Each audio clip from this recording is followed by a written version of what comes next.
आज हम आपको जो किला दिखाने जा रहे हैं, जिसका सदियों पहले भी महत्व था और आज भी यहाँ के राजा बड़ी ही शान से रहते हैं। उनके राजसी ठाट बाट आज भी वैसे ही नजर आते हैं। हम बात कर रहे हैं मध्य प्रदेश के सबसे बड़े और आलीशान किले की, जो ग्वालियर फोर्ट के नाम से जाना जाता है।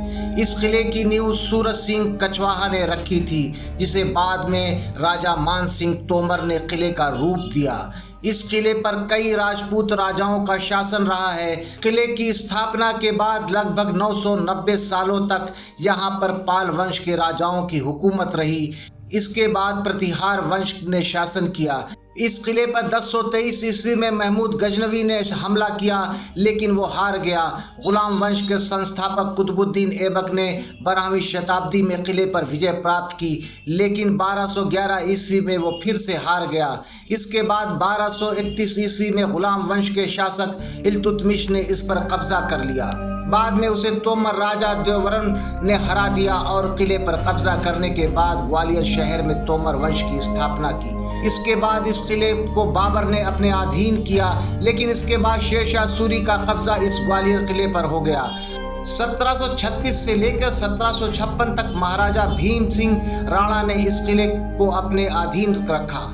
इसके बाद 1789 और 1844 के बीच अंग्रेजों और सिंधिया वंश के मध्य किले का शासन बदलता रहा और 1844 ईस्वी में महाराजपुर की लड़ाई के बाद पूरी तरह से यह किला सिंधिया वंश के नियंत्रण में आ गया। ग्वालियर का किला अपनी शिल्पकारी की वजह से हमेशा ही दर्शनीय स्थल रहा है। इस किले के अंदर बनी हुई सुंदर मूर्तियां, दीवारों और स्तंभों पर उकेरी गई खूबसूरत कलाकृतियां पहली नजर में ही देखने वालों का मन मोह लेती हैं। यहाँ ग्वालियर के किले की शिल्पकारी से जुड़ी कुछ महत्वपूर्ण बातें हम आपको बता रहे हैं।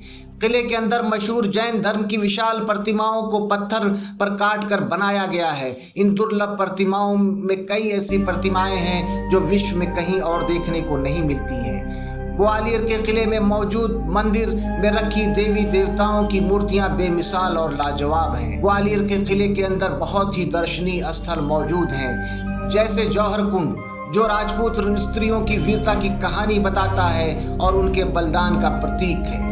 सन 1232 ईस्वी में इल्तुतमिश ने राजा को हराकर ग्वालियर किले पर कब्जा कर लिया। इसके बाद राजपूत स्त्रियों ने अपने सम्मान की रक्षा के लिए आग में कूदकर आत्मदाह कर लिया था। उस स्थान को जौहर कुंड कहते हैं, जो आज भी मौजूद है।